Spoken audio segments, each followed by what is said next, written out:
Jewish state is facing increasing pressure to scale back its bombardment as the civilian death toll continues climbing and the devastation worsens in Gaza. The latest push coming after Israeli Defense Forces accidentally shot and killed 3 Israeli hostages over the weekend. An investigation finding those hostages were waving a white flag and speaking Hebrew when they were killed.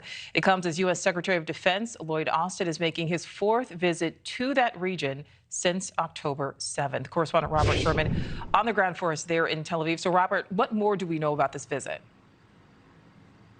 Yeah, the secretary now on the ground here in Israel, meeting with the Israeli leadership. This was a highly anticipated visit with all the back and forth we've seen from the U.S. and Israeli leadership over the last few weeks.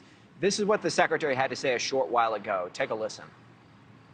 America's commitment to Israel is unwavering, and no individual, group, or state should test our resolve.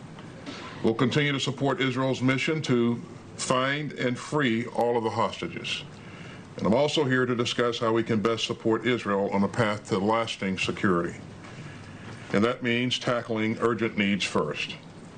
We must get more humanitarian assistance into the nearly 2 million displaced people in Gaza, and we must distribute that aid better.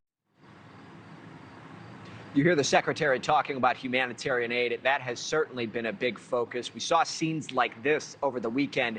This is Rafah in the Gaza Strip in the southern part, right along the Egyptian border. As you see people chasing after aid trucks, some trying to climb on top, throw goods off to the crowds that are below there. As you hear from groups such as the UN saying, despite more trucks coming in, people are still struggling to get what they need. Hunger is something people in Gaza have never, ever known before. But hunger has now emerged over the last few weeks, and we meet more and more people who haven't eaten for 1, 2, or 3 days. And more aid trucks are going into Gaza. We saw 201 go into Gaza yesterday. It was just announced a couple of minutes ago that 191 have already gone in today. The biggest hurdle that we're hearing from these aid groups on the ground is getting aid to northern Gaza, where so much of the fighting is taking place. It's harder to get trucks geographically that much farther north.